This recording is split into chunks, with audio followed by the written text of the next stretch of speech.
Bonjour, je m'appelle Chloé Bailly et je suis réalisatrice. Salut, je m'appelle Agnès Hurstel et j'ai créé Jeune Égolerie, je l'ai écrit, je l'ai co-réalisé avec Chloé et je joue dedans.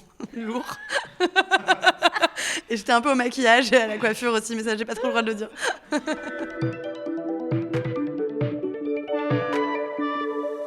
C'est l'histoire de Prune, donc une humoriste un peu zinzin, qui découvre la maternité en devenant belle-mère. Et la saison 2 se passe 8 ans plus tard. On lui retire cette maternité puisqu'elle se sépare du père. Et c'est donc une réflexion sur une maternité imposée puis retirée. Comment est-ce qu'on fait en tant que belle-mère quand on n'a pas de statut, pas de droit comment on fait perdurer cet amour Un drame social. Donc. Un drame social. Et surtout, ce qui est très important quand même en saison 2, parce qu'on est là pour pitcher la saison 2, c'est que Prune, donc cette humoriste, décide de se mettre au drame et se prend de passion pour la Shoah, qui est sa nouvelle révélation. Le film, il parle de la fin du monde, d'accord ? Qu'est-ce que j'ai proposé ?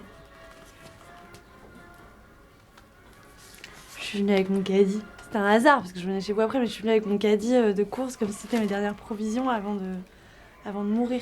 C'était du très haut niveau. Voilà, et le gars, je pense, il était là genre, quoi ? Elle fait ça. Ils m'ont demandé de pleurer, c'est super dur de pleurer sur commande, tu vois. Toi, tu sais pas pleurer sur commande, par exemple. Bah non, tu t'as jamais fait. Et ben là, ils m'ont demandé de pleurer. En fait, j'arrivais pas à pleurer. Et je me suis dit, puise. J'ai puisé. Et ben là, j'ai pensé à ce connard de Francis. J'arrive plus à m'arrêter de pleurer. Ils étaient genre, wow, wow. Globalement, c'est quand même l'histoire de gens qui sont tous en chantier et qui, par pudeur pour ne pas pleurer, essayent de faire des blagues. C'est une comédie sur le fait d'être belle-mère. Merde. Mais oui. Et c'est bon, quoi. Et voilà. On parle beaucoup des relations toxiques entre adultes, entre hommes et femmes, évidemment, parce qu'il faut en parler. Mais je trouvais ça hyper intéressant de raconter une relation toxique entre une belle-mère et sa belle-fille. C'est-à-dire qu'en fait, c'est pas OK d'avoir 34 ans et 13 ans et demi et d'être meilleure copine et de faire des pactes de sang et de faire des conneries. En fait, tout le chemin de cette saison 2, c'est qu'elles arrivent elles aussi à se séparer. Ensemble, elles ne peuvent pas grandir. Et tu les prends au début de la saison 1 dans ce bain. Prune est une adulte de bientôt 35 ans qui rêve d'avoir 13 ans et Alma est une enfant qui rêve d'être plus grande, d'avoir des gars, d'avoir ses règles, et qui est coincée dans une vie d'enfant, et qui rêve d'être comme Prune, et qui peut pas parce que Prune prend toute la place. Et si t'arrives à la fin de l'épisode 8, elles ont enfin pu grandir, elles sont enfin ailleurs, et c'est ce chemin-là, moi, qui m'intéressait sur ces deux vies de femmes, en fait. Moi, j'écris dans mon coin avec mes co-auteurs. Chloé est pas encore là à ce moment-là.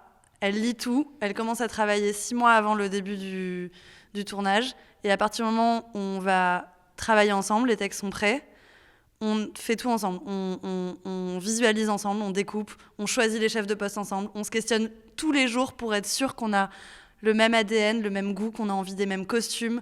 Il se trouve que on est proches, on se connaît bien, elle connaissait très bien la saison 1, donc c'est pas un hasard, je savais que ça irait très bien quand j'ai choisi de travailler avec Chloé.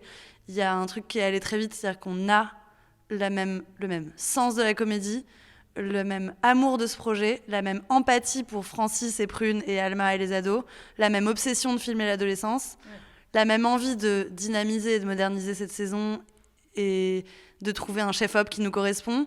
Et donc après, on tisse tout ensemble. Plus les jours avancent, plus notre équipe s'agrandit.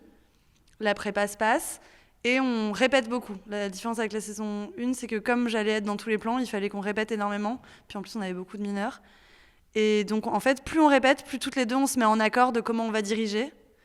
Et après, sur le plateau, moi, je parle à la mise en place le matin, mais après, je vais plus au combo. C'est Chloé qui a l'œil pour nous deux.